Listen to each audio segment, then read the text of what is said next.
हम पूजा में जो फूल इस्तेमाल करते हैं, पत्ते इस्तेमाल करते हैं, तो भगवान के लिए यदि हम फूल तोड़ते हैं, पत्ते तोड़ते हैं और चढ़ाते हैं, तो उनके बारे में कुछ नियम है क्या?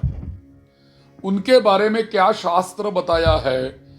ऐसा प्रश्न हमेशा मन में आता है क्योंकि बहुत सारे लोग अपने बगीचे में ही जो फूल के पेड़ लगाते हैं और हर रोज प्रातः स्नान से पहले जाके कुछ ताजे फूल तोड़ के लाते हैं, पत्ते तोड़ के लाते हैं, बेल के पत्ते, तुलसी के पत्ते पौधे से लाते हैं और वो उनको धो के भगवान को हमारे पूजा के समय चढ़ाते हैं।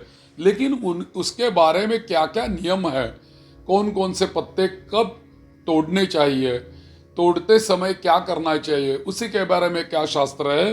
वो ऐसा है कि यदि वैधृति योग, व्यतिपात योग, हमारा जो पंचांग होता है उसमें वैधृति योग आता है। जैसे कि एक तिथि होती है, एक वार होता है और एक नक्षत्र होता है और एक योग होता है और एक करण होता है। इन पांचों का हम पंचांग कहलाते हैं।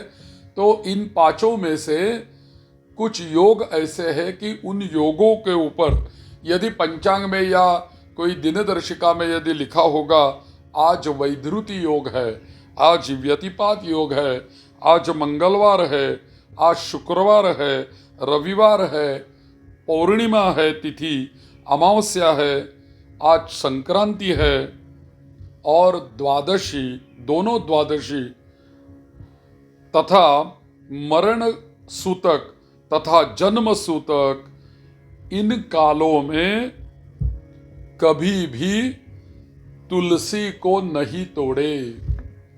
देखो, तुलसी तोड़नी हो तो तुलसी के पौधे के पास जाके भगवान के लिए तोड़कर यदि तुलसी के पत्ते लाने होंगे तो क्या क्या नहीं चाहिए? पहले तो वैधृति योग नहीं होना चाहिए, व्यतिपात नहीं होना चाहिए, मंगलवार नहीं होना चाहिए, शुक्रवार नहीं होना चाहिए, रविवार नहीं होना चाहिए, पूर्णिमा नहीं होनी चाहिए, अमावस्या नहीं चाहिए, संक्रांत नहीं चाहिए और द्वादशी नहीं होनी चाहिए। और हमें कोई भी मरण सूतक या जन्म सूतक नहीं होना चाहिए। तब भी हम जाके तुलसी के पौधे के पास जाके भगवान के लिए बहुत प्रेम भाव से प्रार्थना करके हम तुलसी तोड़ सकते हैं। और भी तुलसी के पत्ते यदि तोड़ने हो भगवान के लिए तो रात्रि काल में न तोड़े। रात्रि काल यदि होगा तो हम कोई पत्ते भगवान के लिए नहीं तोड़ सकते। संध्या काल होगा तो भी हम पत्तों को नहीं तोड़ सकते। संध्या काल में भी तुलसी नहीं तोड़े।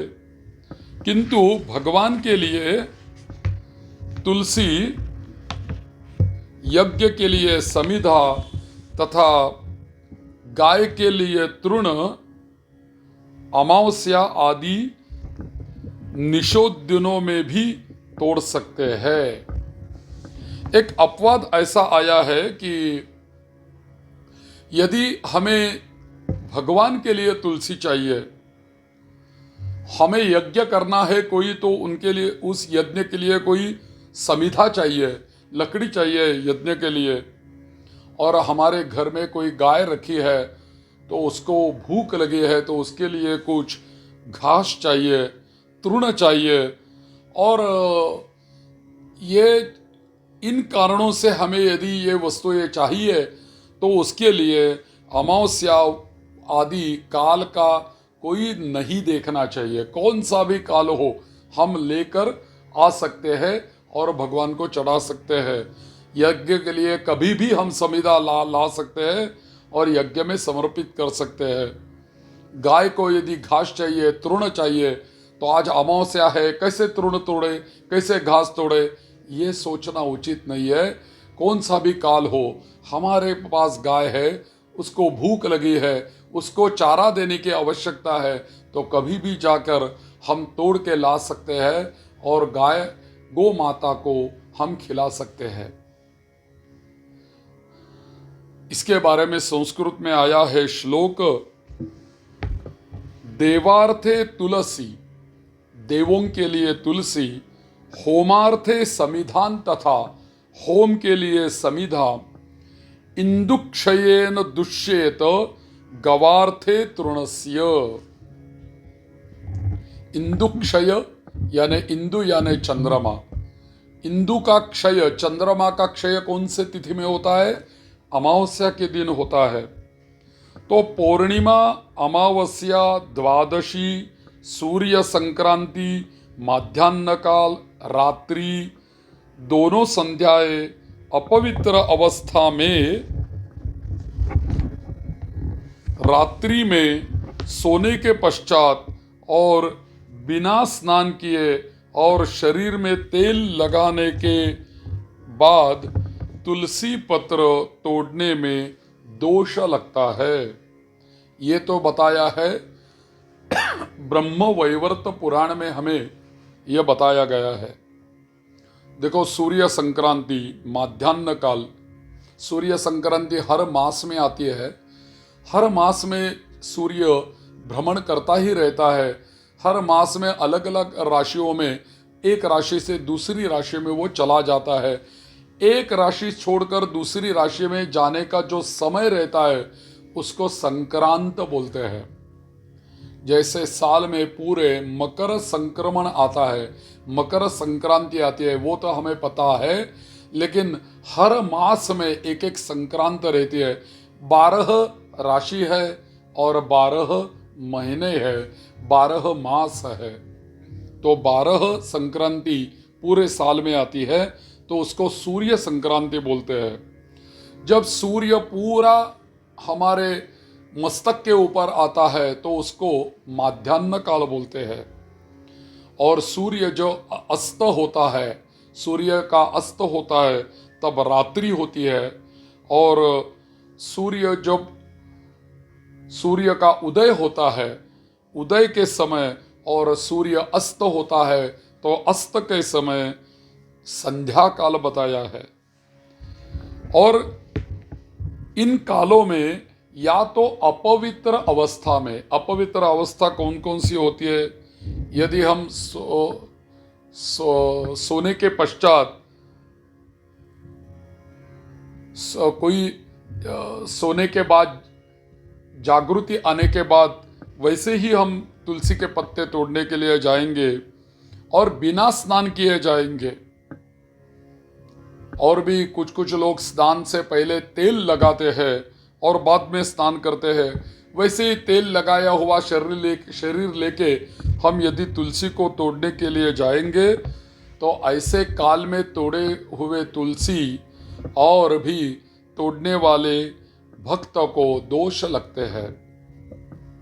तो तुलसी और बिल्व पत्र माली के घर में तथा जल में वासी नहीं होता।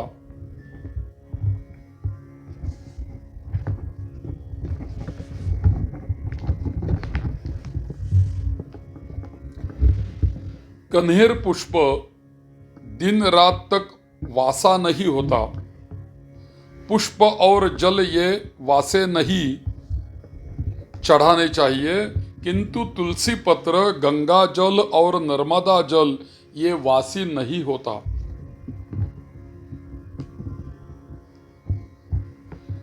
ये जो श्लोक आता है आगे वो ऐसा है, पुराण में ही आया हुआ श्लोक है। पर्युषित यानी वासा होना। पर्युषित कौन कौन सी चीजें होती है पूजा में हम इस्तेमाल करते हैं? तो पहले आता है श्लोक, तुलसी पर्युषिता नैव। तुलसी का पत्ता या तुलसी कभी भी पर्युषित नहीं होती, वो कभी वासा नहीं होती। लेकिन बिल्वंतु त्रिदिनावधि पद्मम पंचदिना त्याज्यम शेष पर्युषितम विदुहु।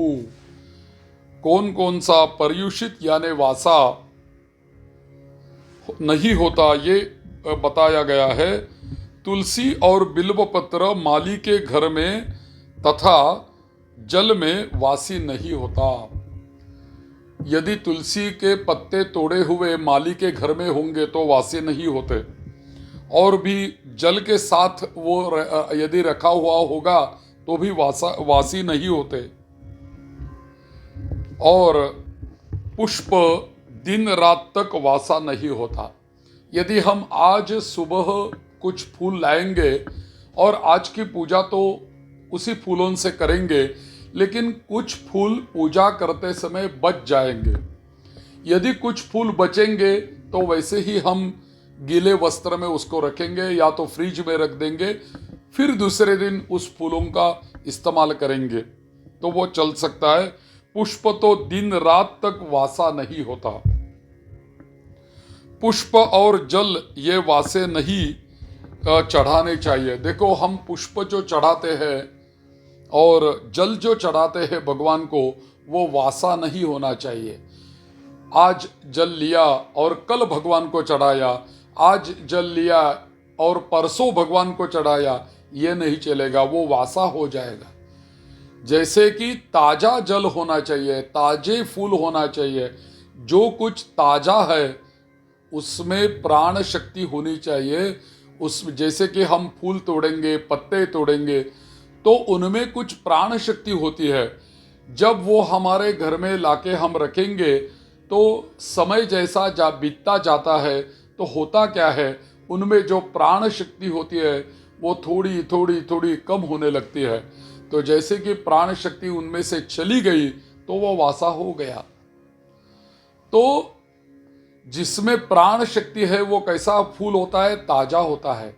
जैसे कि अभी लाया और अभी भगवान को चढ़ाया, अभी जल कुएं से लाया या नल से लाया, ऐसे ही भगवान को चढ़ाया तो चलेगा। लेकिन आज जल लाएंगे और परसों या कल चढ़ाएंगे तो वो नहीं चलेगा। लेकिन जल के बारे में ऐसा कहा गया है, जल के बारे में तुलसी पत्र तथा गंगा जल और नर्मदा जल ये कभी वासी नहीं होते। यदि हम गंगा का कोई हरिद्वार से या पानी लाकर या गंगोत्री से कोई गंगा जल लाके हमारे देवगृह में यदि हम रखेंगे और हर रोज उस गंगा जल से भगवान को स्नान कराएंगे तो गंगा जल जो लाके रखा है यात्रा के समय में वो कभी भी वासी नहीं होता। गंगा के साथ नर्मदा का भी महत्व है। नर्मदा मैया का भी यदि हम जल लाएंगे, घर में रखेंगे, उसी से भगवान को स्नान कराएंगे हर रोज, तो वो भी जल कभी भी वासा नहीं होता।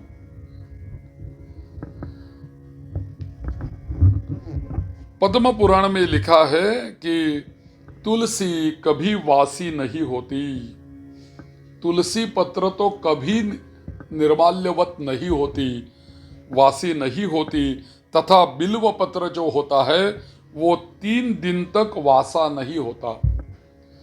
बिल्व पत्र आज लाएंगे और 3 दिन रखेंगे तो 3 दिन हम बिल्व पत्र चढ़ा सकते हैं, वो वासा नहीं होता। और यदि हम कमल का पुष्प लाएंगे तो 5 दिन तक कमल का जो पुष्प है वो वासा नहीं होता।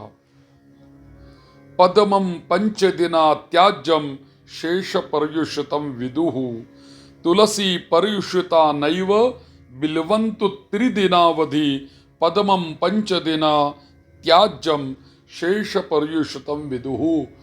पद्म का जो फूल होता है, कमल का फूल जो होता है वो 5 दिन के बाद बासा हो जाता है, तो उसका हम इस्तेमाल नहीं कर सकते।